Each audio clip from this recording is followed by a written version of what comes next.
வணக்கம் நேர்களே. நவம்பர் 25, 2024 திங்கட்கிழமை. தமிழ் ஆண்டு பார்த்தீங்கன்னா குருதி, மாதம் பார்த்தீங்கன்னா கார்த்திகை 10ஆம் தேதி. தேய்பிறை சந்திரன், நட்சத்திரம் பார்த்தீங்கன்னா உத்திரம் 1 மணி 24 அதிகாலை வரைக்கும் உத்திரம் இருக்குது. அது அஸ்தம் நட்சத்திரம் தொடருது. திதி பார்த்தீங்கன்னா தசமி திதி 1 மணி 2 நிமிஷம் வரைக்கும் காலையில் இருக்குது. அதுக்கப்புறம் ஏகாதசி திதி. ராகு காலம் பார்த்தீங்கன்னா 7:41 காலையில் 9:06 வரைக்கும் இருக்குது காலையில். அடுத்து யமகண்டம் 10:30 காலையில் வரும். அதுக்கடுத்து 12 மணிக்கு ஆகிட்டா யமகண்டம் முடியுது.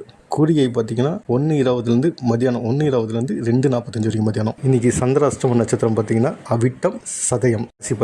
ராசி பார்த்தீங்கன்னா கும்பராசி வரும். ஒரு வரியில் எல்லாருடைய ராசி உள்ள பார்க்கலாம். மேஷம் உயர்வு, ரிஷபம் நேர்மை, மிதுனம் சிந்தனை, கடகம் அனுகூலம், சிம்மம் உழைப்பு, கன்னி சோதனை, துலாம் வெற்றி, விருச்சகம் பந்தியம், தனுசு உறுதி, மகரம் அசதி, கும்பம் எச்சரிக்கை, மீனம் சிநேகிதம்.